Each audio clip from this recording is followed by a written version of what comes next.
Moikka vaan kaikille. Me ostettiin vähän lisää tämmösiä Tech Deck-lautoja ja nyt me esitellään niitä. Joo. Me ostettiin eniten tämmösiä Marvelin DC-lautoja. DC kertaa Marvel tämmösiä lautoja.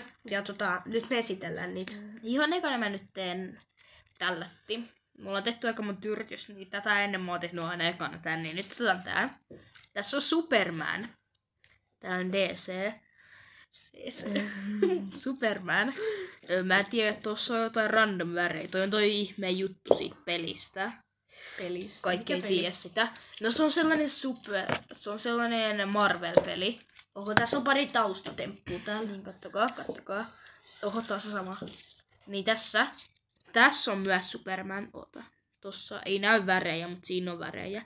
Sitten heijustuu, miten mä kuvataan tätä. Niin älkää ihmetelkää. Heijustuu. Kato ite vaikka. No, vähän. Se heijastuu niin.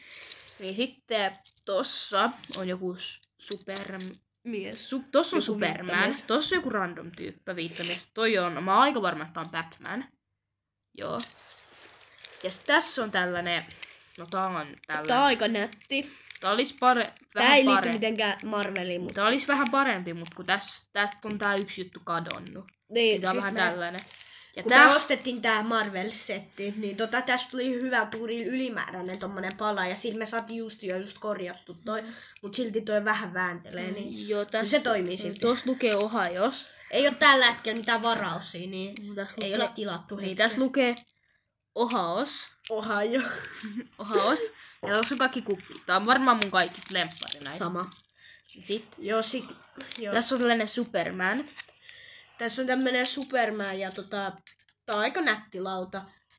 Te näette, että se on siinä, ei näy kunnon värit, mutta tässä on tää Superman seisoo siinä kuin patsas.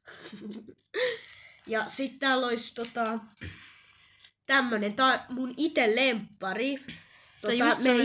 Me ite laitettiin tohon tää Batman tarra tai tää, mut täällä te näette täällä alhaalla, musta tuntuu, että toi alhaalla oleva tyyppi, sitä ei näy kunnolla. Mut musta tuntuu, että se on Batman se alhaalla oleva, sitä ei näy vaan kunnolla. Tuolla on sen pää jossain. Joo. Tossa on se tyyppi. Niin Sitten siellä on ylhäältä Superman, Superman. siellä on se logo. Näette varmaan viitosta. Tossa on se Joo. logo. Ja siis tässä oli nää kaikki ja no meillä on pari tällaista. Me siis ostettiin näitä, niin Moro. nähdään sit joskus, moi.